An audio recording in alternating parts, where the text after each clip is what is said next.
Let's bring in the panel. Joining me now is Institute of Public Affairs Senior Fellow Colleen Harkin and the Head of Advocacy at Women's Forum Australia, Stephanie Bastiaan. Ladies, this is a grim result for the coalition. Their identity crisis, their weakness on several issues is seeing One Nation record an extraordinary rise in support, Colleen.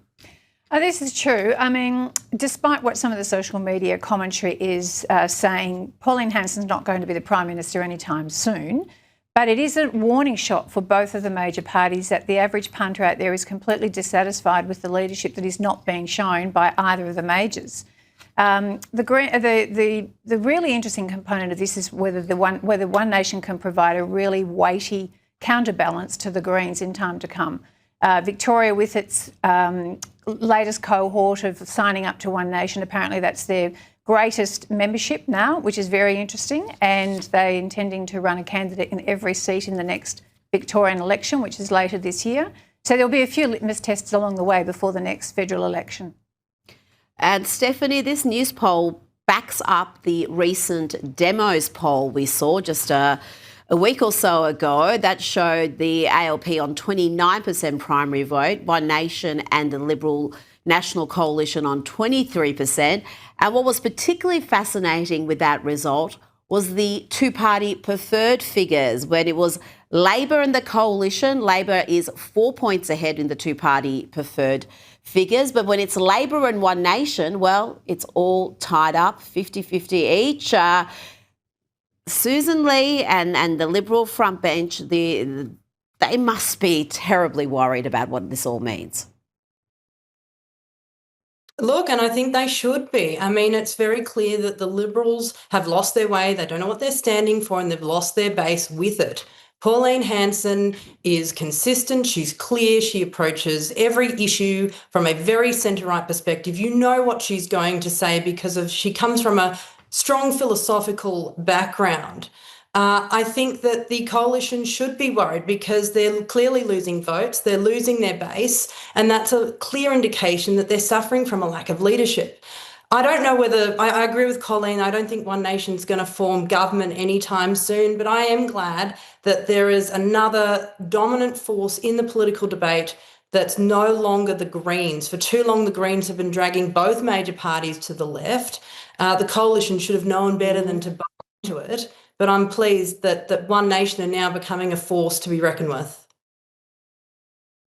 And Colleen, what about the notion, and it's something I spoke about last year, of the Nationals and One Nation? If there is more of a fracture between the more conservative MPs who want to see the Liberals really differentiate from Labor, and then you've got the moderates who are really, I mean, they should be in the teals, some of them. What do you think about that? If that phenomenon continues and you've got the Liberals sort of at sea, if the Nationals and One Nation get together, it could be quite a formidable team. Yeah, I don't know if that's just your idea or whether you've heard it from somewhere, but it would be I like to think I started it. When I mentioned it, no one else had talked about it last year, so I'm running with that. That's the Rita plan. Thank you. Yeah, Go. but, it would be a really interesting component because the trouble with the Liberal Party is grappling with at the moment is what does it stand for anymore? And if the centre-right people were to leave and to join with the Nationals, I think that the Liberal Party would actually implode. It really has to get its act together, work out again what it stands for, who it's talking to, who is its audience, because showing it being Labor light clearly hasn't worked for it. It has gone backwards in the polls for several years. Every time they acquiesce the space and move to the left, they lose. So the average person out there is dying to see them get their act together.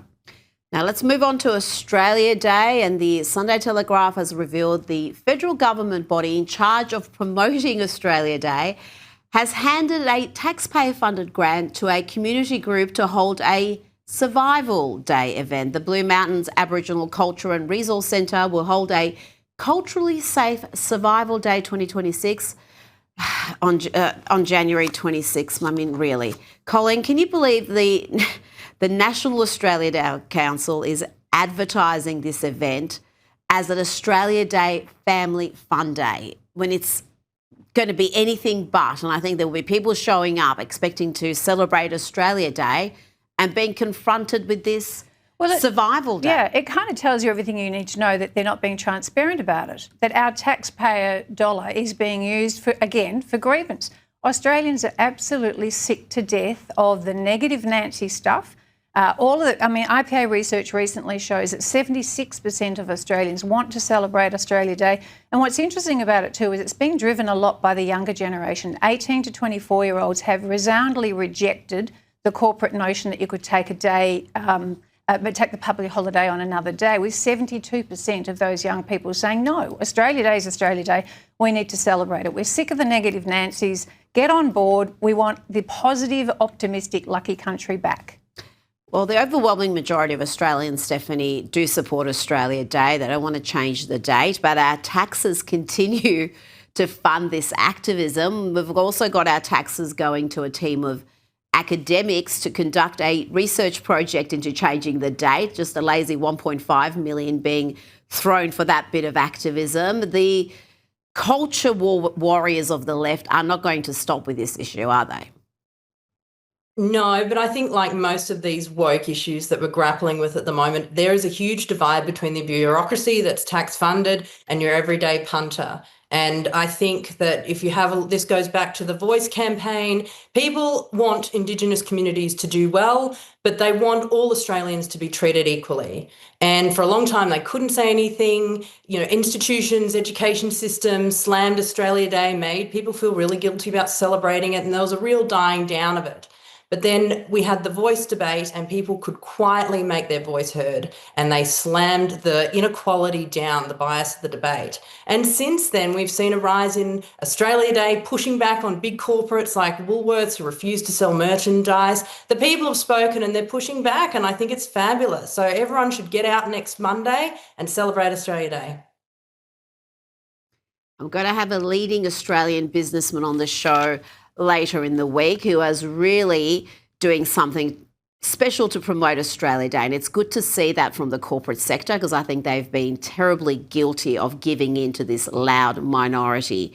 Now, I don't know why we continue to throw taxpayer money at this activism, because there's plenty of people online willing to do it for free, including this lady. The 26th is coming up, and a lot of people might be wondering, why am I talking about the 26th? What does this have to do with anything? If you have the same energy towards Free Gaza because you understand it's a genocide, then you need to have the same passion towards the country that you're living in or the one that you're currently staying in. This country is built off that as well. This 26th is not a good day and it shouldn't be celebrated. And the people who do celebrate it, it's kind of past the point of you not understanding. Like, it's all over social media. Everyone is aware that it is not a day to celebrate. So please respect the original owners of this land. And if you see that, some of your friends are going or something like that, don't join them. Educate them.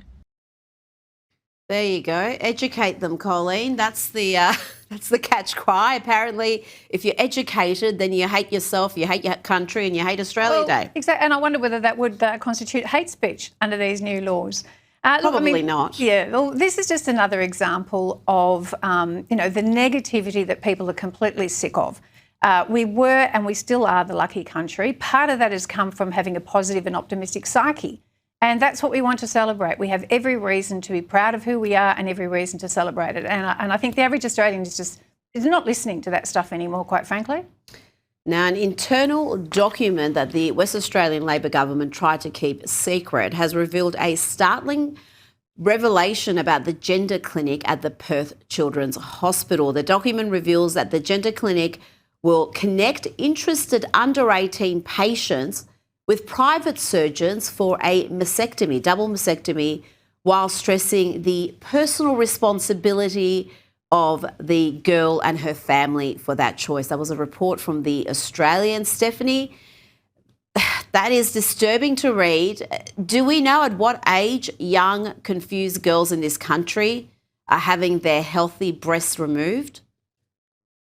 Yeah, it's a very disturbing story indeed.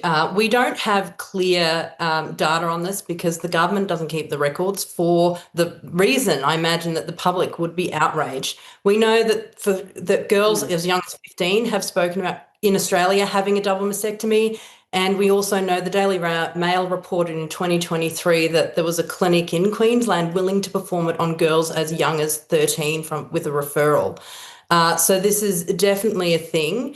But I mean, this is why we need a national inquiry in conjunction with the states, because the states are doing different things. They've got their own guidelines that are informed by the Australian standards of care. And it's all very hush-hush. There's no mandatory reporting. There's no mandatory follow-up.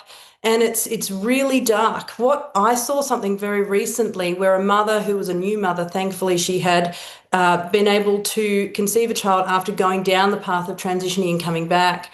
And she was sharing her experience of her milk coming in, having had a double mastectomy, and not being able to feed her baby. I mean, these are the real devastating consequences of these treatments, even if it's an adult, a young person. The question is whether they're able to actually consent to these treatments, like Mel Jeffrey, who is also suing the clinicians and the Monash Clinic that performed a double mastectomy on her. You're dealing with vulnerable people that often have other struggles with mental health. So I don't think Albo's taking it seriously enough. I don't think his inquiry is going to look at any of these things, but hopefully with more pressure in 2026, we can see some change. We need a national inquiry. We need transparency. That's what we don't have in this country. We need some transparency in how many of these surgeries are being performed, at what ages. These are irreversible surgeries. Some of these girls are left infertile after this, and they're making that decision as confused teenagers. It is just an appalling state of affairs. Colleen Harkin, Stephanie Bastiaan, thank you so much for your time tonight.